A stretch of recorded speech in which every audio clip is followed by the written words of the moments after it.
does your lower back feel like when you run? Let me know in the comment section down below. If lower back pain is something that you struggle with as a runner, you may be landing with a heel strike instead of a forefoot strike. Researchers have uncovered that a certain impact force specifically generated in heel strike running, not in forefoot strike running, is primarily responsible for lower back pain. Research on impact mechanics have found that at heel strike when running, a force of 2,000 newtons, which is equivalent to 3 times your body weight, is produced, whereby this impact force was correlated to lower back pain near the spine in heel strike runners. Even worse, this intensity of this force amplified when heel strike running downhill or on uneven surfaces. Furthermore, a study in the Journal of Sports Medicine, which is linked down below this video in the description box, investigated how running affected disc height of the lower back and found that the impact force that I just spoke about that's produced at heel strike led to disc height reduction of the lower back, which led to lower back pain.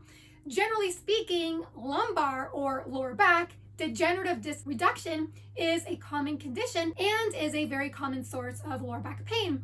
Essentially, the spine is made up of a column of bones called vertebrae. Between each vertebra is a shock absorbing disc that prevents the bones from rubbing together. Inside the disc is a gel-filled center called the nucleus, which is made up of about 80% water. As you get older, these discs that separate the spine bones slowly lose water. They dry out and shrink, causing them to become very stiff.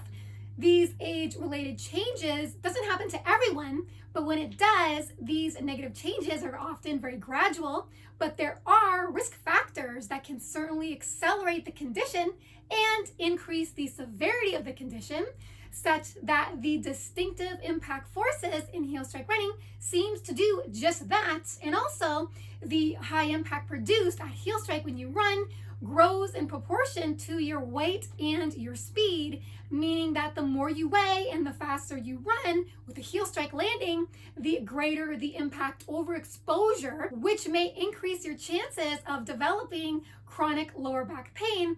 Getting back to the study, the researchers discovered that the changes in disc height in heel strike running was due to the cyclic, discal, and compressive loading that occurred at heel strike, and compressive loads generated at heel strike exceeded interstitial osmotic pressure of the disc, causing water to escape through the disc wall. Simply put, the distinct impact generated at heel strike when running was always accompanied by impact-induced degeneration on the lower back, namely the heel strike impact increased water loss and therefore caused disc height to reduce. The study also found that when the heel strike runners increased their running distance, the more disc height reduction was pronounced. The researchers also speculated that reduced disc height caused by heel striking during running may reduce the shock absorbing capacity of the spine, which may also negatively affect spinal motion segments because the back becomes stiff when the disc water is lost and disc height is reduced, and the loss of shock attenuation of the lower back may amplify impact that the muscles can't absorb, making the body even more prone to injury. The good news is that forefoot strike running may prevent impact-induced damage to the lower back because landing forefoot first when running automatically eliminates the 2,000 Newton burst in impact that's produced only in heel strike running. And since the research shows a clear relation between this particular impact and lumbar degeneration disc reduction, this condition may be avoided altogether in forefoot strike running because, again, forefoot strike running completely eliminates this impact and does so because landing with a forefoot strike assembles the foot to land under the ankle, under the knee, and closer to the center of mass, which is the hips. This is the classic feature of landing with a forefoot strike when running. The combined effects of these mechanical outputs reduces the distance between initial foot strike position and the upper body, which has the net effect of preventing the body from coming to a crashing halt and works best for preventing the production of the impact blamed for lumbar disc degeneration reduction in runners. It's really that simple. All it takes is changing your foot strike pattern from a heel strike to a forefoot strike to avoid damaging impact burdens on the lower back altogether.